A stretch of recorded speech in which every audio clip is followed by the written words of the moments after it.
సమస్యలపై చేనేత కార్మికులు పోరుబాట పట్టారు. చేనేత రంగంలో నెలకొన్న సమస్యలను పరిష్కరించాలని నల్లగొండ జిల్లా చెండూరులో భారీ ర్యాలీ నిర్వహించి ధర్నా చేపట్టారు. 11 నెలలుగా పెండింగ్ లో ఉన్న థిఫ్ట్ పన్నును రిలీజ్ చేయాలని, చేనేత మిత్రను విడుదల చేయాలని, పేటెంట్ డిజైన్ కలిగిన ఇక్కత్ చీరలను ప్రింట్ చేయకుండా అరికట్టాలని డిమాండ్ చేశారు. ప్రభుత్వం చేనేత కార్మికులను ఆదుకోవాలని డిమాండ్ చేశారు.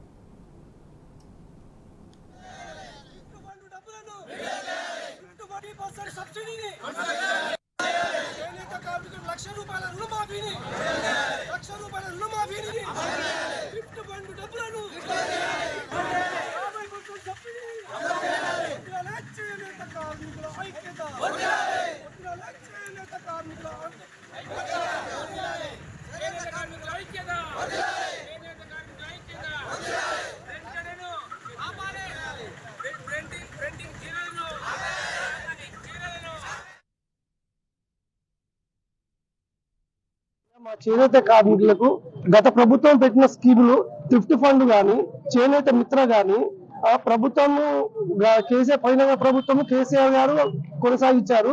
అవి స్కీములు మీరు వచ్చి 10 నెలలు 7 నెలలు కావచ్చు, కానీ మాకు ఇంతవరకు థిఫ్ట్ ఫండ్ డబ్బులు ఒక చెక్ కూడా రిలీజ్ కాలేదు. దయచేసి మీకు చేతులెత్తి దండం పెడుతున్నాము. మా కోరికలు, మా న్యాయమైన కోరికలు ఇవి. ప్రతి చేనేత కార్మికుల న్యాయమైన కోరికలు మీరు తీర్చాలిగా ప్రార్థిస్తున్నాం. తెలంగాణ ముఖ్యమంత్రి రేవంత్ రెడ్డి గారికి నమస్కారము. అయ్యా, మా చేనేత కార్మికులకు